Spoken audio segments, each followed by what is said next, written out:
Abram Qureshi എത്തുന്നു March 27-ന്. Prithviraj Sukumaran സംവിധാനം ചെയ്ത് മോഹൻലാൽ നായക കഥാപാത്രത്തിലെത്തുന്ന എമ്പുരാൻ എന്ന സിനിമയുടെ ടീസർ പുറത്തിറങ്ങി.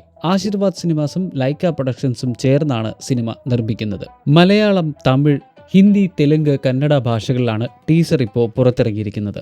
അബ്രാം ഖുറേഷിയുടെ രണ്ടാം വരവിന് വേണ്ടി ആകാംക്ഷയോടെയാണ് ആരാധകർ കാത്തിരുന്നത്. ലൂസിഫറിന്റെ വമ്പൻ വിജയത്തിനു ശേഷം 2019-ലാണ് എമ്പുരാന്റെ അനൗൺസ്മെന്റ് വരുന്നത്. 2023-ലാണ് ഷൂട്ടിംഗ് ആരംഭിക്കുന്നത്. ഏകദേശം 20ഓളം രാജ്യങ്ങളിൽ വെച്ചാണ് ഈ സിനിമ ചിത്രീകരിച്ചിരിക്കുന്നത്. റഷ്യ ചിത്രത്തിന്റെ പ്രധാന ഒരു ലൊക്കേഷനാണ്. ടീസർ ലോഞ്ച് ഇവന്റിൽ മമ്മൂട്ടി, മഞ്ജു വാര്യർ, ടൊവിനോ തോമസ്, മോഹൻലാൽ, പൃഥ്വിരാജ്, ലൈക്ക പ്രൊഡക്ഷൻസിന്റെ തമിഴ് കുമരൻ, വിടാമുയർച്ചി എന്ന സിനിമയുടെ സംവിധായകൻ മകിഴ് തിരുമേനി, ചിത്രത്തിന്റെ മറ്റു ടെക്നീഷ്യന്മാർ ഇവരെല്ലാമാണ് പങ്കെടുത്തത്. ഹോളിവുഡ് സിനിമയെ വെല്ലുന്ന രീതിയിലാണ് ടീസർ പുറത്തു വന്നിരിക്കുന്നത്. ശബ്ദവും സിനിമാറ്റോഗ്രഫിയും ഇതുവരെ മലയാള സിനിമ കാണാത്ത രീതിയിലാണ് അവതരിപ്പിച്ചിരിക്കുന്നത്.